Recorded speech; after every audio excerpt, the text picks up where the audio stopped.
6 months from now, you could be in the exact same place you are right now. Same patterns, same frustrations, same sense of being stuck. Or you could be looking back, barely recognizing yourself, in the best possible way. Carl Jung understood why some people transform while others stay trapped. He called the process individuation. It's not about self-improvement, it's about becoming real. And here's the strange part, it doesn't take decades. Jung saw people change radically in months when they worked with their unconscious instead of fighting against it. Change doesn't crawl along little by little. It comes in leaps, what he called thresholds. You hit one, and suddenly the ground shifts beneath you. Most people never experience this because they try to rearrange the surface of life without touching the deeper layers. They leave one job for another, only to recreate the same toxic dynamics. They end one relationship, only to find themselves with a different person but the same argument. They move across the country and end up building a carbon copy of the life they were running from. It's not because they're cursed, it's because the unconscious follows them everywhere. Jung noticed that until you face what's driving you from underneath, you're just dragging the same invisible script into every new scene. Think of it like a play. The scenery changes, the costumes change, but the script doesn't. And you're still stuck playing the same role. Jung's revelation was that your unconscious isn't your enemy. It isn't trying to keep you small, it's trying to transform you. Those repeating patterns, they're not punishments, they're signals. The symptoms you fight, anxiety, depression, fatigue, aren't flaws. They're attempts by your psyche to get your attention. The wrongness you feel in your bones isn't a mistake. It's your soul saying something has to change. The real question is, over the next 6 months, will you resist your unconscious or cooperate with it? That choice will decide everything. Jung said, you can't change what you can't see, which is why the first 2 months are about bringing the invisible into the light. That means meeting your shadow. Your shadow isn't evil. It's not the monster under your bed. It's every piece of yourself you've disowned in order to survive.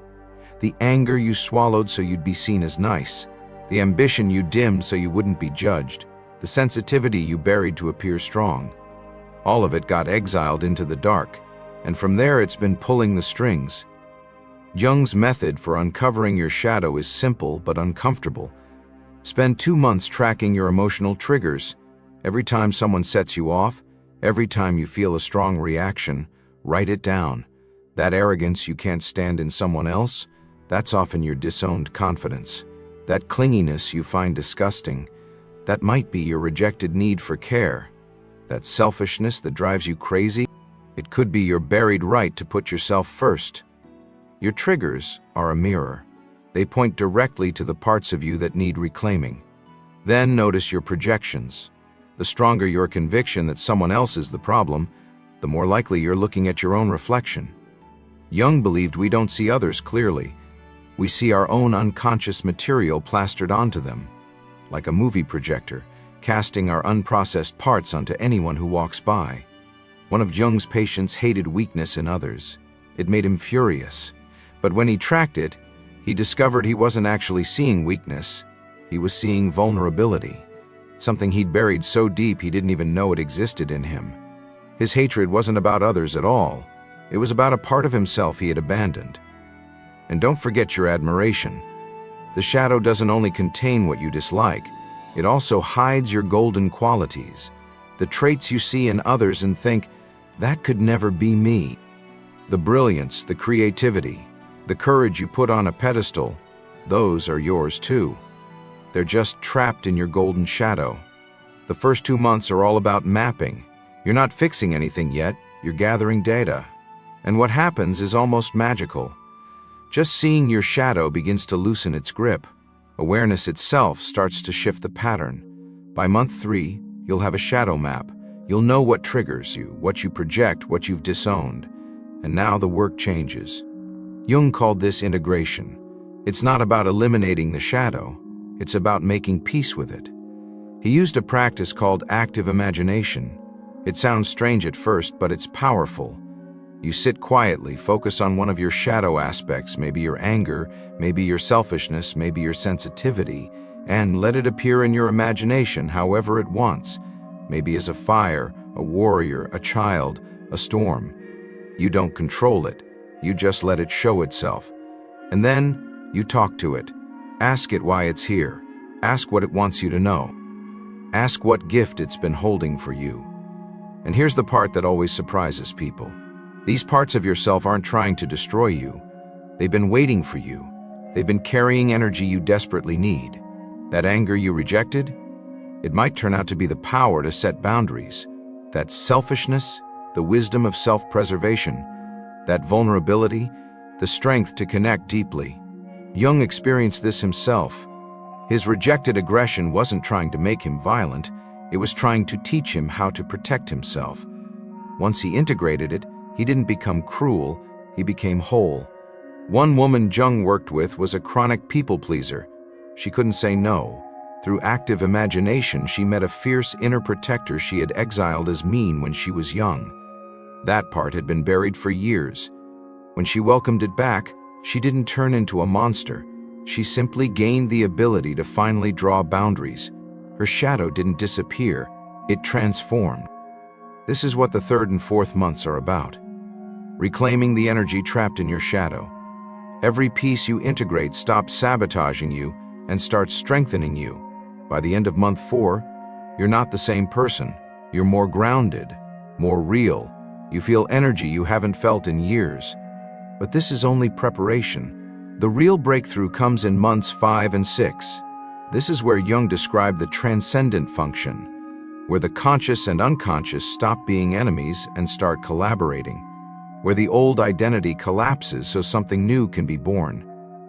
Here's what it feels like. Your old self can't hold all the new material you've integrated. Cracks start to show. Your ego, the structure that built your identity, begins to fall apart.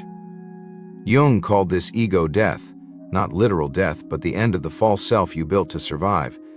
You'll feel like you're living between two worlds, one foot in who you were, one foot in who you're becoming. It's uncomfortable, like being stretched between identities. Jung said this is exactly the tension that births transformation.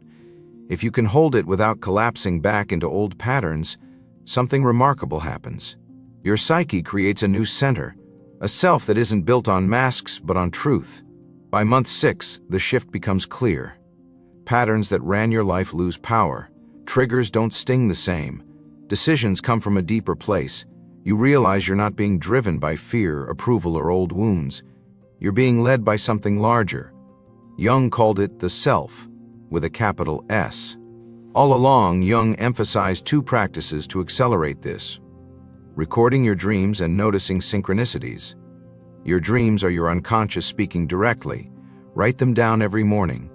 Notice the patterns: early dreams of being chased, mid-phase dreams of confrontation, later dreams of death and rebirth, and finally, dreams of arriving somewhere new.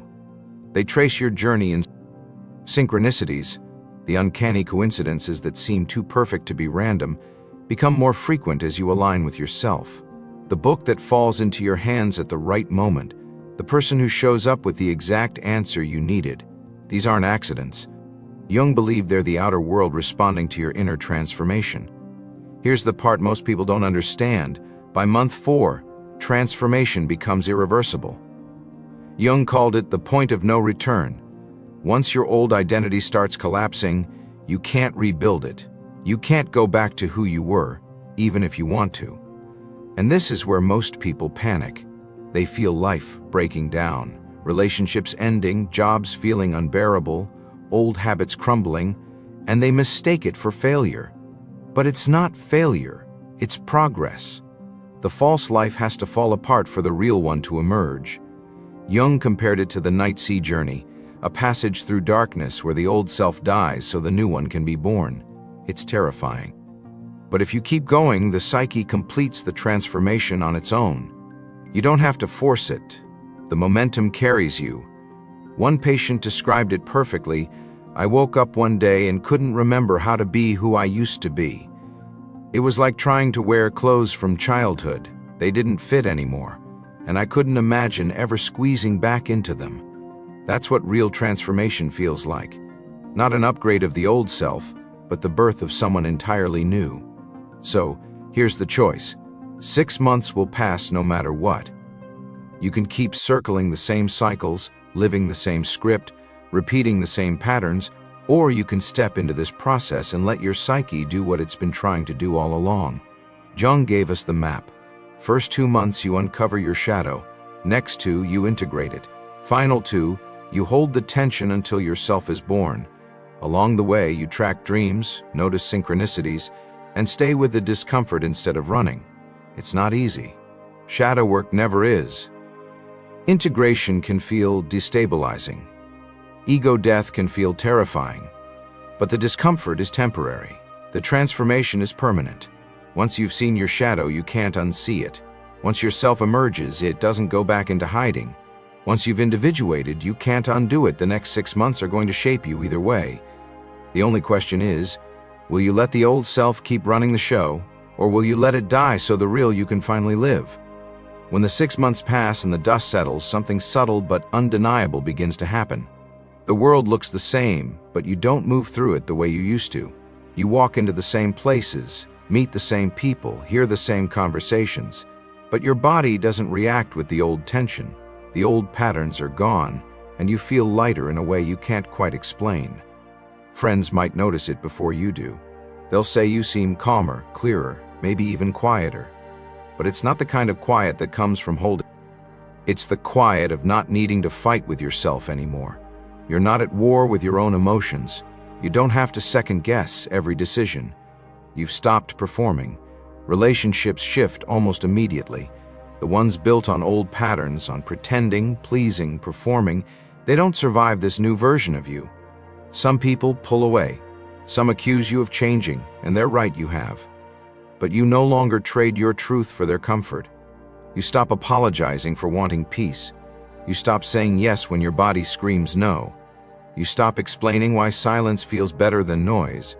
And what's left are the people who meet you where you are. Work feels different too. You might realize the job you once chased was built on someone else's definition of success. The title, the paycheck, the approval, they don't hook you the way they used to. You're not interested in climbing ladders just to prove you can. You want work that feels alive. Maybe it's creative. Maybe it's healing. Maybe it's just honest. But you can't go back to the grind of living for a mask. Your creativity wakes up in unexpected ways. Even if you've never thought of yourself as artistic, you notice ideas coming through. Words, images, music, visions. You feel pulled to express. Not for recognition, not for applause, just because it feels like truth trying to take shape. Jung always said the psyche wants to create, and when it's no longer trapped in repression, it flows. Daily life slows down, not in a lazy way, but in a conscious way. You savor simple things, the way morning light lands on your wall, the sound of leaves in the wind, the feeling of deep breaths settling your chest. Things you used to rush past now feel like small anchors. You don't need constant stimulation. You don't need to scroll endlessly to fill the emptiness, because you don't feel empty anymore. Dreams shift too. They stop chasing and scaring you and start guiding you. Sometimes they're gentle, sometimes they're wild, but you begin to trust them. They're no longer confusing messages from the dark. They feel like a conversation with something wiser than you. And then there are synchronicities. They multiply. Not because the universe suddenly changed, but because you've aligned with yourself. The right book, the right person, the right opportunity shows up at just the right time. It feels like reality is rearranging around you. And maybe it is. Jung believed the inner and outer world are connected more deeply than we realize. What surprises most people after this kind of transformation isn't how different life looks, but how much less effort it takes to live it. You stop pushing so hard. You stop chasing things that don't matter. You stop fighting battles that aren't yours. Energy that used to be wasted on pretending now fuels living. You begin to notice a different kind of strength inside, not the strength to dominate or control, but the strength to stay rooted when everything around you spins. You're not tossed around by trends or moods or other people's expectations. You hold your center. and it feels unshakable. This doesn't mean life becomes perfect. Hard things still happen. Loss, grief, setbacks, they don't vanish. But you meet them differently, without collapsing, without losing yourself. Pain doesn't destroy you anymore because you've built something inside that can hold it. And maybe the most important shift is this: you no longer feel like you're missing your own life. Before, it was like you were watching yourself from the outside, performing roles, saying lines, going through motions. Now you're present, fully here. Even in silence, even in solitude, especially there. Jung called this individuation, becoming who you truly are beneath the masks, the roles, the conditioning. And once you've tasted it, you can't go back. The false self feels too small, too tight, too lifeless. The real self breathes.